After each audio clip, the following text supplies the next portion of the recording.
friends, today we are going to discuss on the physics 10 CBSE. बहुत interesting chapter है that is human I.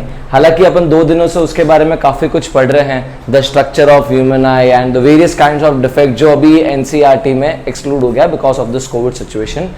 So I am मतलब here to move further with the discussion कि अपन ने क्या पढ़ा था अभी तक ह्यूमन आई के बारे में, that eye is some kind of lens and everything. ठीक है, ये सब एक अलग पार्ट हो गया. एंड जो दूसरा पार्ट है दैट इज द डिस्पर्जन और that we can say more about lights. जैसे कि आपने सबसे पहले लाइट के बारे में क्या पढ़ा था, एक लाइट की रे होती है, ठीक है. फिर उसके बाद में आपने पढ़ा उसका रिफ्लेक्शन. फिर उसके बाद में इसी लाइट रे के साथ में आपने क्या पढ़ा था, इसी लाइट रे के साथ में आपने पढ़ा रिफ्रैक्शन. ठीक है, you studied about reflection, you studied about refraction. ठीक है, अच्छा, रिफ्रैक्शन से मैं इसी टॉपिक को आगे लिंक करता हूं. रिफ्रैक्शन से अपन ने क्या पढ़ा कि भाई रिफ्रैक्शन में हमने एक और चीज पढ़ी थी, that is refraction on a glass prism और on a rectangular glass slab. If you remember, उसी टॉपिक को थोड़ा सा आगे बढ़ाएंगे. रेक्टेंगुलर ग्लास स्लैब के अंदर अपन ने कैसे किया था, एक रेक्टेंगुलर बॉक्स है, ठीक है, तो एकदम 3D टाइप का. इसके अंदर आपने एक इंसिडेंट रे भेजी थी, ठीक है, थोड़ी सी रिफ्रेक्ट हुई and again it went same, यानी कि इसको हम कहते हैं इमर्जेंट रे, इसको हम कहते हैं इंसिडेंट रे. ठीक है, and we also studied that they both are parallel. हालांकि डायग्राम में मैं बना नहीं पा रहा हूं parallel, but I hope you understood my point. They both are parallel. ये बेंड होती है, ये इसका नॉर्मल है, ये बेंड होती है, फिर यहाँ से वापस ऐसे जाएगी. ठीक है, तो ये जो है वापस से उतना ही रिफ्रैक्शन होगा, एंगल इनका सेम होगा. And we see that the angle of the incident ray is parallel to emergent ray. देखो, इस टॉपिक को अगर मैं आगे बढ़ाऊं ना, ये अपन समझ गए. एंड बाद में अपन ने रिफ्रैक्शन के ऊपर काफी सारे सम्स, कॉनकेव लेंस ने ये सब किया था. Now the base cause of refraction, कि भाई रिफ्रैक्शन क्यों होता है, that is because of the speed of light and it changes from one medium to another. That is why refraction occur हो रहा है. तो यहां पे क्या है ना, रेक्टेंगुलर ग्लास स्लैब है, ये लाइन यानी कि रेक्टेंगुलर ग्लास स्लैब में एंट्री और रेक्टेंगुलर ग्लास स्लैब से लाइट का एग्जिट, दोनों के दोनों क्या थे, पैरेलल थे. एंड बिकॉज ये पैरेलल थे ना, तो लाइट की जैसे गई वैसे के वैसे ही आ गई.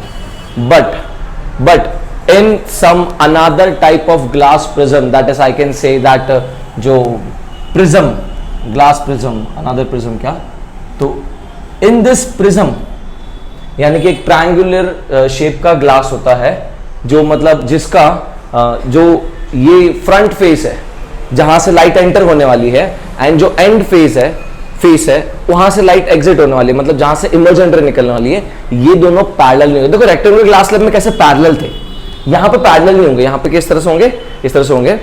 तो अब इसके अंदर क्या होता है, इसके अंदर जब लाइट की रे एंटर होती है, ठीक है, मान लो कि मैं लाइट की रे को थोड़ी और अलग तरीके से एंटर करवाता हूं यहाँ पे, तो इसमें लाइट की रे जब एंटर होती है, तो एक तो यहाँ पे इसका नॉर्मल था, ठीक है, तो instead of going towards the normal, because it is rare medium air and this is denser medium glass, denser medium, तो क्या होगा, it will bend towards the normal. तो ये टुवर्ड्स द नॉर्मल बेंड होगी.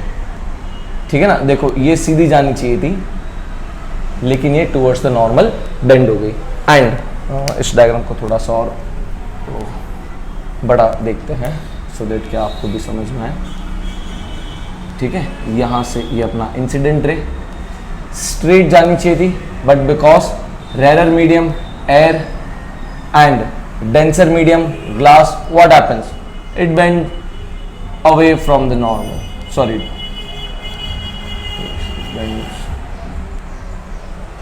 it must bend towards the normal, right?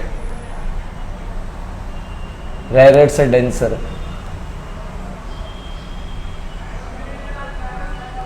ठीक है, air से glass में आया, हाँ, तो इट बेंड टुवर्ड्स नॉर्मल. देखो ये है इसका नॉर्मल, ये इसका नॉर्मल है. ठीक है, तो अच्छा, नॉर्मल को अपन रेड मार्कर से बना देते हैं. नॉर्मल को अपन रेड मार्कर से बना देते हैं, ये इसका नॉर्मल है, ठीक है। तो इट इज, देखो ये स्ट्रेट था and it is coming towards the normal, क्योंकि रेयर से डेंसर मीडियम है। आगे देखो, आगे देखो, यहां से जब सीधा गया तो वापस इस पॉइंट पे नॉर्मल बनेगा। तो इस पॉइंट पे अगर मैं 90 डिग्री बनाऊं प्रोटेक्टर लेके, कैसे भी करके आप 90 डिग्री बनाऊंगा तो ये ऐसे बनेगा। यहाँ पे ये क्या हो जाएगा, ये इसका नॉर्मल रे हो जाएगा इस पॉइंट का, ठीक है। As we have discuss that every other point, every point have different different normals. तो यहाँ पे क्या होगा, इट विल, जैसे कि ये स्ट्रेट जानी चाहिए but it will go away from the normal. तो आप देख रहे हो लाइट का जो इंसिडेंट रे था एंड जो इमर्जेंट रे था ये पैरेलल नहीं है। Incident ray is not parallel to emergent ray, in which case, in the case of prism, ठीक है। अगेन यहाँ पे एल लिख देता हूं, rare medium, in case of prism. इसी के बारे में हम पढ़ने वाले हैं, इसी के बारे में पढ़ने वाले हैं कि भाई अब इसके अंदर हुआ क्या। तो देखो, इसको समझने के पहले एक और चीज तुमको बता दूं, what is angle of deviation, ठीक है। What is the angle of deviation?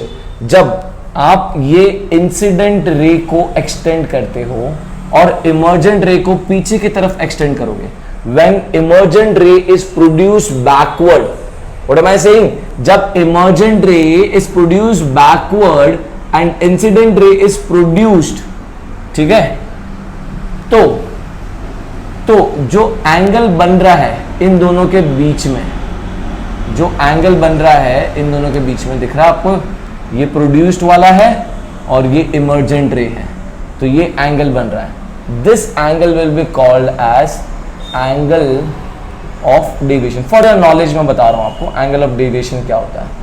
तो आप सिंपल भाषा में बोल सकते हो the angle between the emergent रे प्रोड्यूस्ड बैकवर्ड एंड इंसिडेंट रे produced forward. Angle of deviation पढ़ लिया अपन ने, ठीक है। अब मैं आपको ग्लास प्रिज्म बताता हूं कि भाई रिफ्रैक्शन तो आपको समझ में आ गया कि इसमें इस तरह से रिफ्रैक्शन होता है, और रिफ्रैक्शन के केस में अपन ने ये भी याद कर लिया कि इंसिडेंट रे जो है is not parallel, is not parallel to emergent ray. Note down करते रहना पॉइंट्स को, ठीक है। अच्छा, अब मैं आपको बात करता हूं कि हम इस टॉपिक को क्यों पढ़ रहे हैं। That is the main heading जो मैंने लिखी हुई है, डिस्पर्जन ऑफ लाइट, है ना, लाइट का डिस्पर्जन। नाउ डिस्पर्जन पढ़ने के पहले तुम्हें ये, मतलब डिस्पर्जन क्या है आपको बता देता हूं। डिस्पर्जन एक प्रोसेस है। ये प्रोसेस पढ़ने के पहले हमें कुछ थियरी या फिर कुछ एक्सप्लेनेशन समझना ज्यादा जरूरी है। What kind of explanation, what kind of theory, ठीक है। देखते हैं भाई, यहाँ पे देखते हैं। ये ग्लास स्लैब को हटा देते हैं, ग्लास स्लैब फॉस्फोर और बेस, ठीक है भाई, इसको हटा दिया। अब देखो अब क्या हो रहा है ना, मतलब न्यूटन जो आइजैक न्यूटन अपने, उन्होंने 1665 में, 1665 इन द ईयर 1665 न्यूटन ने एक्सपेरिमेंट किया ऑन अ वाइट। अब देखो वो तो ऐसे ही थे कि भाई कुछ कोर्ट में केस ही लड़ने वाले हैं, हर चीज का प्रूफ निकालना था उनको। तो उन्होंने एक ऐसा प्रूफ निकाला, क्या प्रूफ निकाला कि अगर आप एक वाइट लाइट को, अगर आप एक वाइट कलर के लाइट को आप इसमें से क्या कहते हैं, प्रिज्म में से रिफ्रैक्ट करोगे, ठीक है। If a white light, not the beam of white light, एक वाइट लाइट रे को, ठीक है, अगर बीम ऑफ, अच्छा sorry, if a white light या फिर if a beam of white light, ये जब ऐसे जाएंगे तो इधर तो रिफ्रैक्शन हुआ, लेकिन जब यहां पर रिफ्रैक्शन होता है ना, यहां पर जब रिफ्रैक्शन होता है तो बिकॉज लाइट के अंदर है ना बहुत सारे अलग अलग कलर्स हैं, ये हमको न्यूटन ने बताया, ठीक है। 1665 में न्यूटन ने एक्सपेरिमेंट किया था, उन्होंने हमको बताया कि व्हाइट कलर की जो लाइट है ना वो बहुत सारे कलर से बनी हुई है। हालांकि आप 7th 8th में भी पढ़ चुके हो, ठीक है, लेकिन यहाँ पे आप उसको और ज्यादा डिटेल में समझ रहे हो, आपको पता तो, आपने तो काफी सारे एक्सपेरिमेंट तो किए हुए हैं। तो जब अपन ने प्रिज्म के अंदर से इस लाइट को भेजा, ठीक है, तो ये जो लाइट है ये अलग अलग कलर्स में आई, और कहां पे ऑब्टेन हुई थी पता है, ये हमें स्क्रीन, व्हाइट कलर की हमने स्क्रीन रखी थी। देखो अगर व्हाइट लाइट है, मान लो अगर ये व्हाइट लाइट है, white beam of light rays, ठीक है, white beam of light rays है, और ये भी अगर व्हाइट बोर्ड है या फिर व्हाइट स्क्रीन है, कुछ भी आप बोलो इसको, व्हाइट स्क्रीन बोल देते, चलो व्हाइट स्क्रीन है, तो ये सारी कलर की लाइट दिखनी नहीं चाहिए ना।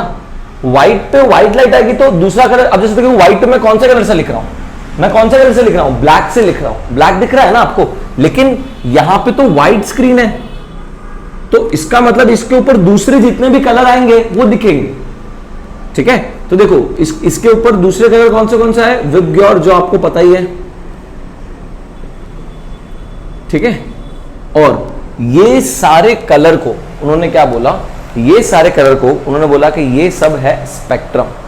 तो व्हाट इज अ स्पेक्ट्रम, अगर आपको कोई पूछे व्हाट इज अ स्पेक्ट्रम, तो मैं कह सकता हूं the band of 7 colours formed on a white screen, the band of 7 colour formed on a white screen, the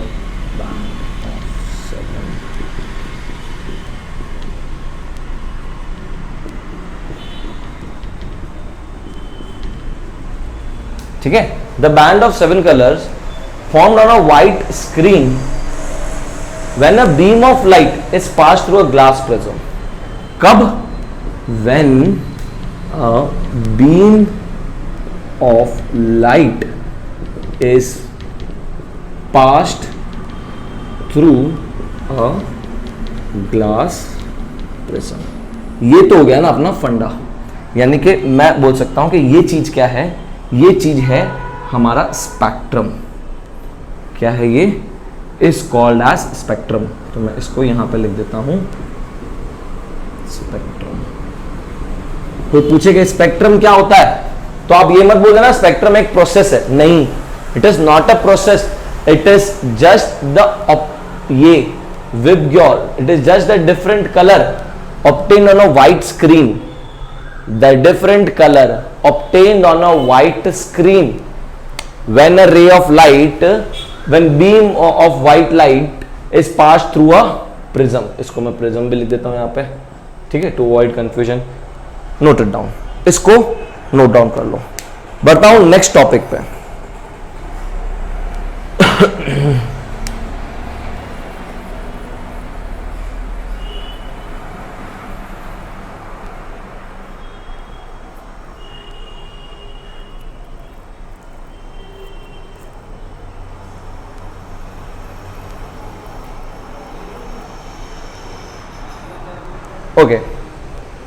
okay, तो स्पेक्ट्रम समझ में आ गया आपको। अब मैं आपको बता रहा हूं कि भाई ये ऐसा होता क्यों, what is the exact reason behind it. पता चल गया 7th 8th में हमने बहुत बार पढ़ लिया, और हमको पता भी है 9th में भी हमने बहुत मतलब इसके बारे में स्टडी किया था कि हमको अच्छे से पता है कि what exactly white light is made up of, formed of 7 colours, और अपन सबको अच्छे से पता है, ठीक है। It is not a very new topic for us, but the main topic which we need to study is why, और ये हमारे इसी चैप्टर में क्यों आया।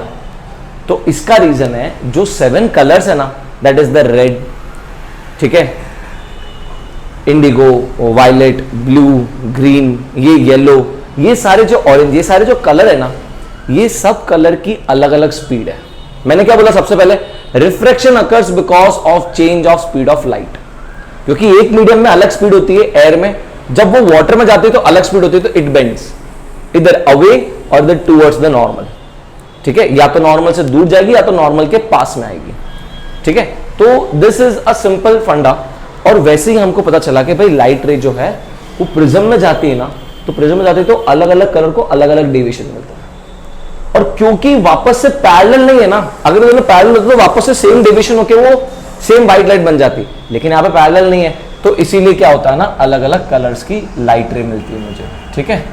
तो मैं कह सकता हूं ये प्रिज्म था, इसमें व्हाइट लाइट इधर ही थोड़ी थोड़ी ऐसे डेविएशन हो जाती है, फिर जब ये इधर थोड़ा थोड़ा डेविएशन इसके ऊपर और आता है ना, तो ये ज्यादा डेविएशन हो जाता है। इस तरीके से व्हाइट लाइट के ऊपर हमें ये स्पेक्ट्रम मिलता है। तो spectrum is the band of 7 colours, ठीक है। बट इफ आई से और if I talk about dispersion, जो अपना टॉपिक है आज का, तो I can say that it is a process, it is a process of what, of division of light, या फिर मैं कह सकता हूं डिस्पर्जन, लाइट के टुकड़े हो जाना, लाइट के मतलब बीच में से नहीं, उसके कलर्स को पूरा डिवाइड हो जाना।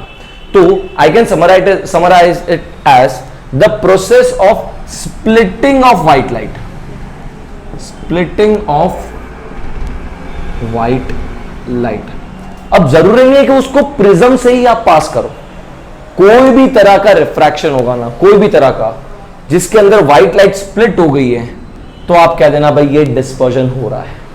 क्या चीज है ये? डिस्पर्जन है ये। The splitting of white light into 7 colors on passing through a transparent medium, on passing through a transparent medium. अब देखो ट्रांसपेरेंट मीडियम तो बहुत सारे होते हैं, प्लास्टिक की थैली लेके बोलोगे देखो ये भी ट्रांसपेरेंट है, मैं डिस्पर्शन कर रहा हूं। डिस्पर्जन, ठीक है, थ्रू ए ट्रांसपेरेंट मीडियम, जैसे कि लाइक प्रिज्म। तो क्या आपको पता चलेगा प्रिज्म जैसा और भी कोई material.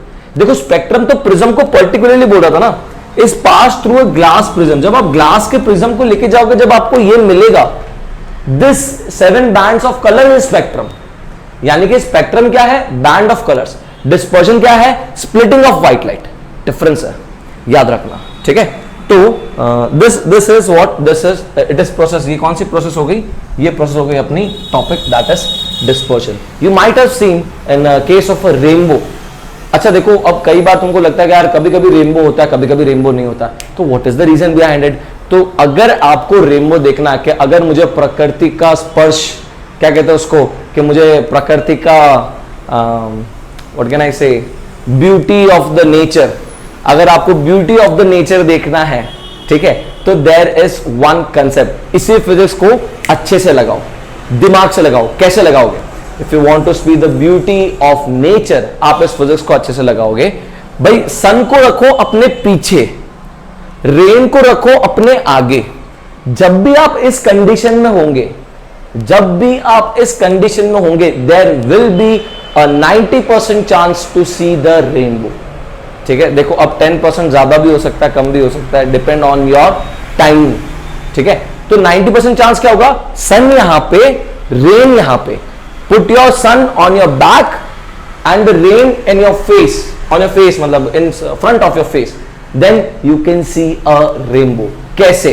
Same concept, same to same concept. आप यहां पे खड़े हो, मान लो ये रेन का ड्रॉप है, थोड़ा ज्यादा बड़ा हो गया आपसे, बट ठीक है एकदम उल्टा होता है, लेकिन मैं आपको थोड़ा सा बताने के लिए समझा रहा हूं। सन यहां पे, सन की जब रेस यहां पे आएगी, इधर से रिफ्रेक्ट होगा, जब इसके अंदर होगी तभी वो लाइट की रेस डिवाइड हो जाएगी, और जब यहां से टोटल इंटरनल रिफ्लेक्शन होगा। आपको पता होना चाहिए टोटल इंटरनल रिफ्लेक्शन। तो ये जब टोटल इंटरनल रिफ्लेक्शन होगा तो ये वापस से ऐसे दिखेगा, और आपको ये पूरी, मतलब ड्रॉप तो छोटी होती है, आपको ये पूरी चीज अच्छे से दिख जाएगी। ठीक है, this is rainbow. On what principle does rainbow works? Rainbow also works on the dispersion, principle of dispersion. ठीक है, so this was dispersion.